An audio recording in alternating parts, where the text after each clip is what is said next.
हर रोज एक नई कहानी देखने के लिए चैनल को सब्सक्राइब करें और बेल आइकन दबाना ना भूलें। स्वीटी दोपहर के समय अपने कमरे में अकेली बैठकर बोर हो रही थी कि तभी उसकी पड़ोसन रीना उसके घर आती है और उसे देखकर मुस्कुराते हुए कहती है, अच्छा हुआ रीना बहन तुम आ गई। मैं तो अकेली बोर ही हो रही थी। आओ ना, बैठकर कुछ गपशप करते हैं। अब जिसका पति दूसरे शहर में कमाने बैठा है, सास 2 दिन से अपने रिश्तेदार के घर बैठी है, वो बेचारी घर में अकेली बोर नहीं होगी तो क्या होगी। अब तुम क्यों जले पर नमक छिड़क रही हो?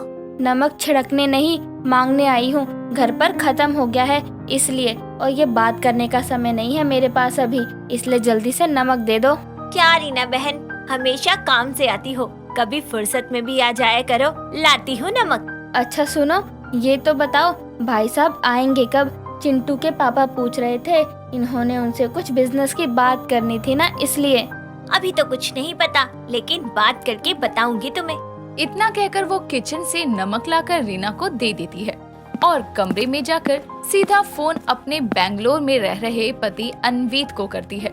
लेकिन फोन अनवीत की जगह कोई लड़की उठाती है। हेलो, कौन? फोन दो इधर। हाँ हेलो। अनवित, ये फोन किसने उठाया था? कोई लड़की थी ना? नहीं मैंने उठाया था, लेकिन वो टीवी चल रहा है ना, तो उसमें बोल रही होगी लड़की, तो आवाज आ गई होगी तुम्हें। तुम बताओ कैसे याद किया मुझे? कैसे याद किया का क्या मतलब है? मैं आपको भूलती कब हूँ जो याद करने की जरूरत पड़े। आप तो ये बताओ, दिल्ली कब वापस लौट रहे हो? आपके बिना मेरा मन कैसे लग रहा है यहाँ, आपको पता भी है। और आपका मन कैसे लग रहा है वहाँ मेरे बिना? अमन, ना भी लगे तो लगाना पड़ता है, क्योंकि काम करूंगा तभी तो पैसे आएंगे ना। जी देखो, काम का बहाना तो बनाओ मत, सच बताओ, कहीं किसी और से मन तो नहीं लगा बैठे? अरे मन क्या, कोई स्टिकर है तो कहीं भी लगा दूंगा। अब काम ही इतना है कि अपने लिए समय नहीं है, तो मन लगाने के लिए समय कहाँ से लाऊंगा। ये लो, फिर बॉस का कॉल आ गया, चलो रखता हूँ, हाँ बाय। अरे पर स्वीटी बोलती ही रह जाती है और अनवित कॉल कट कर देता है। अनवित से इतनी बात होने के बाद भी उसका दिमाग लड़की की आवाज के आए हेलो पर टिक जाता है। ठीक 1 हफ्ते बाद अपनी सास के घर लौटने पर स्वीटी बेंगलोर की टिकट बुक करवाकर बिना बताए अनवित के बेंगलोर वाले फ्लैट पर जाती है और बेल बजाकर आंखें बंद किए खड़ी हो जाती है। तभी दरवाजा खोलकर उसका स्वागत उबासी लेती हुई उसकी सौतन अलसी करती है। दरवाजा खुलने की आवाज आते ही स्वीटी अलसी को अनवित मानकर उसके गले लग जाती है। ओ अनवित, 1 मिनट अनवित, तुम इतने पतले और सॉफ्ट कैसे हो गए? और ये आजकल तुमने लेडीज परफ्यूम लगाना शुरू कर दिया क्या? अरे मोरी मैया हटो, मैं अनवित नहीं उसकी पत्नी हूँ, हटो। और अपनी अखियों के झरोकों को खोलो यार। इतना कहकर अलसी स्वीटी को दूर करती है। तभी अनवित भी वहाँ आता है और स्वीटी अपनी आंखें खोलती है तो हैरानी से अपनी सौतन और अनवित को घूरती रह जाती है। क्या कहा तुमने? तुम उनकी पत्नी हो? अच्छा, तो अब समझी कौन से काम में मन लगा रहे थे आप, तभी मुझे फोन करने की फुर्सत नहीं मिलती थी। मैं अरे अब क्यों घबरा रहे हो? आप तो इतनी हिम्मत वाले हो, बीवी के होते हुए सौतन भी ले आए। तुम अचानक यहाँ कैसे? मुझे देखकर आपको खुशी होगी यही सोचकर चली आई थी, लेकिन यहाँ आकर तो मेरी ही खुशी दुख में बदल गई। अरे यार कितना बोल रही हो, मैं तुम्हारी सौतन हूँ तो तुम मेरी अम्मा थोड़ी हुई, सौतन ही हो ना तुम भी मेरी, तो क्यों फालतू में बहस करके नींद दिला रही हो मुझे? स्वीटी गुस्से में पहले तो घर से बाहर जाने लगती है, लेकिन फिर कुछ सोचकर अपना बैग पटकते हुए वहीं रुक जाती है। समय बीतता है, अब वो अपनी सौतन के साथ एक घर में रहती थी। एक सुबह जब वो रसोई में जाती है तो देखती है कि उसकी आलसी सौतन गैस पर दूध चढ़ाकर खर्राटे मार रही है। ओहो, तो ये है मेरी आलसी सौतन की रसोई, देखो तो कैसे सोई पड़ी है। अरे ओ उठो। तभी वो एक थाली और चमचा लेकर जोर जोर से बजाने लगती है, जिसकी आवाज से अलसी जाग जाती है और कान बंद करके कहती है, अरे रसोई में क्यों शोर कर रही हो? ये रसोई नहीं, तुम्हारी आलसी रसोई है। अरे देखो तो, तेज आंच होने पर भी दूध उबलने का नाम नहीं ले रहा।